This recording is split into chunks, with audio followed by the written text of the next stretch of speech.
Conseil italien. Mesdames et messieurs, je voudrais vous dire combien nous avons été heureux de recevoir Romano Prodi, le président du Conseil italien, et l'ensemble de ses ministres. C'est un conseil important entre la France et l'Italie qui nous a permis d'installer un Conseil de défense et de sécurité pour porter ensemble une volonté commune de développer l'Europe de la défense, qui nous a permis de signer des accords sur le thème de l'immigration pour amorcer une politique de l'immigration européenne, qui nous a permis de régler le contentieux qui empoisonnait les relations entre nos deux pays sur l'énergie, avec l'accord entre Enel, que nous sommes très heureux d'accueillir sur le territoire français, et EDF, qui est très heureux de pouvoir travailler sur le territoire italien, qui nous a permis de vérifier une très grande identité de vue sur la question de l'Union de la Méditerranée et de prévoir un dîner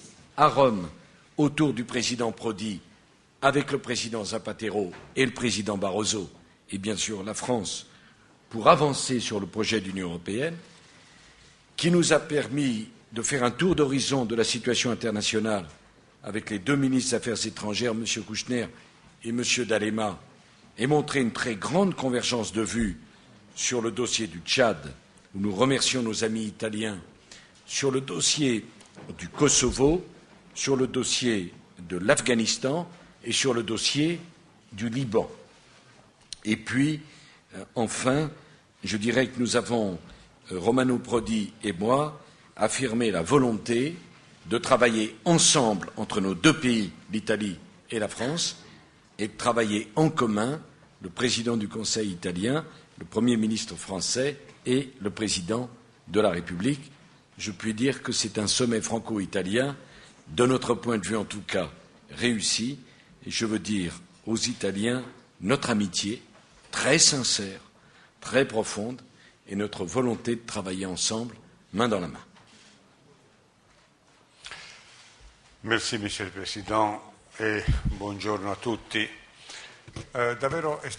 Bonjour à tous. Il s'est effectivement agi d'une rencontre extrêmement importante qui nous permet de poursuivre une amitié très solide qui ne se limite pas à des idées générales, mais sur des plans extrêmement opérationnels et concrets. La réunion d'aujourd'hui a confirmé le chemin commun que nous poursuivons ensemble, mais avec une concrétisation le long de chemins bien précis. Le président Sarkozy a évoqué, a parlé du Conseil de sécurité et de la défense, mais dans ce domaine, justement, nous avons eu une concrétisation d'une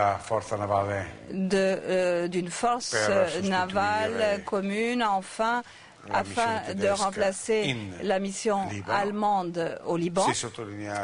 Il a également été souligné la construction d'un hôpital au Tchad de la part de l'Italie avec la contribution de la France. On a travaillé en fait sur le développement, nous avons travaillé sur les torpilles, sur les lanceurs et sur la formation des pilotes. Et je voudrais attirer votre attention sur le fait que le Conseil de sécurité et de défense ne s'est pas réuni pour débattre autour de thèmes généraux. Il s'agit d'un rapprochement opérationnel entre la France et l'Italie. De la même façon, s'agissant de la politique extérieure au Kosovo, en Afghanistan, au Tchad et au Liban, il s'agit de thèmes dont nous avons débattu et nous avons trouvé le moyen de travailler ensemble dans ce domaine. Nous nous sommes entretenus longuement sur le Kosovo, car dans les semaines à venir, le Kosovo sera la grande épreuve, en fait, le test de la politique européenne. Et nous avons également souligné le rôle non pas uniquement prédominant mais déterminant de l'Europe au Kosovo. L'Europe a la responsabilité des hommes qui sont sur place pour le maintien de l'ordre et pour prévenir une catastrophe sur place, et l'Europe a la responsabilité d'une assistance économique au pays, et il appartiendra à l'Europe qui, dans les années à venir, va devoir débourser quelques milliards d'euros par an, parce qu'en fait, le Kosovo puisse continuer de vivre. Donc, il est clair que la responsabilité de l'Europe est claire pour définir les étapes, les différentes étapes politiques et les décisions futures qui doivent être définies dans ce domaine. Et la France et l'Italie sont entièrement d'accord sur la direction à prendre et sur les délais, sur le calendrier. Et je pense que cela est extrêmement important, puisque grâce à cela, nous pouvons faire en sorte que l'Europe devienne un point de référence du calendrier futur du Kosovo. S'agissant du Liban maintenant, nous sommes optimistes. Il y a des développements qui semblent être positifs, on n'en est pas à un aboutissement, mais nous pouvons dire que notre présence a contribué à éviter qu'une transition difficile se transforme en catastrophe, encore une fois. Je voudrais également souligner un certain nombre d'aspects que le président Sarkozy a définis comme la paix énergétique. Effectivement, on avait eu quelques turbulences et cette période est maintenant derrière nous, parce que cela permet un meilleur accès au marché, une meilleure intégration physique du marché italien et du marché français. Puisqu'en fait, il s'agit en fait d'un rapprochement physique, puisqu'en fait, l'accès théorique ne suffit pas s'il n'y a pas en fait d'infrastructures et une meilleure sécurité de l'approvisionnement et une politique commune à mener s'agissant du changement climatique. Un accord entre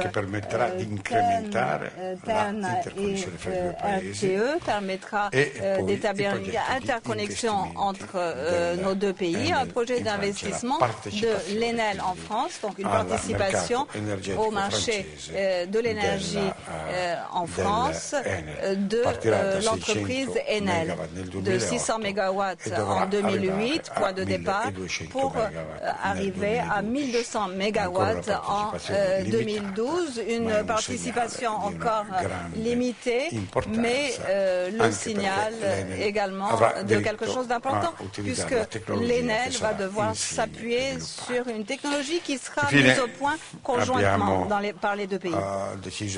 Nous avons ensuite décidé de travailler main dans la main vis-à-vis de l'Union européenne pour définir en fait des règles communes s'agissant de l'énergie qui inquiète certaines industries françaises et italiennes. Nous nous sommes également penchés sur le danger que les entreprises quittent les territoires de nos deux pays.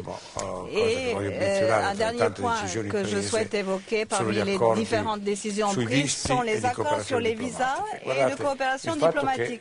Le fait que l'on travaille en réunissant les différents consulats de façon à ce que sur un même lieu, un citoyen français ou un citoyen italien, ou les deux puissent régler leurs problèmes, faire leurs démarches, est quelque chose de révolutionnaire. Ce sont de petites choses qui, en fait, changent les choses et permettent d'aller de l'avant. Un guichet